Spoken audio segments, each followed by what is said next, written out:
Maayong pagkaplastar sa mga lamesa ang makita sa ikatulong kutlo sa gitawag nga fusion nga gipangandaman sa mga estudyante sa kursong Hotel and Restaurant Management sa usa ka universidad sa siyudad sa Butuan.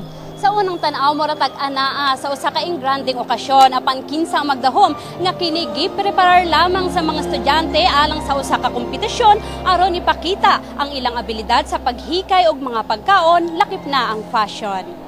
Lami ang mga pagkaon nga lutong Pilipino gipatilaw sa mga bisita.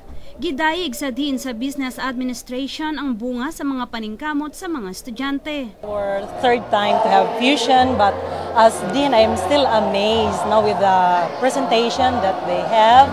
In fact, I've noticed that every year they keep on improving and improving.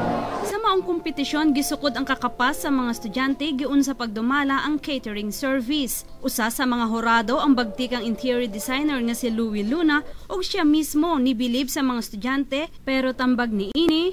They should think about ideas out of the box for them to stand out in the real world, okay? And you know, because if you think of the typical the setup that you would see every now and then, you wouldn't stand out.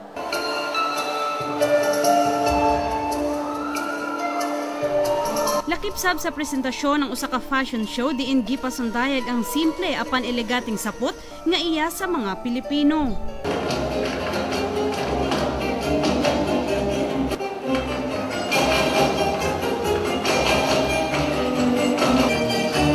Sa maong aktibidades nga mas maugmad pa ang kakapas o personalidad sa mga estudyante aron usab mahimong malampuson sa gipiling karera. Mi Jess Patrol sa Caraga.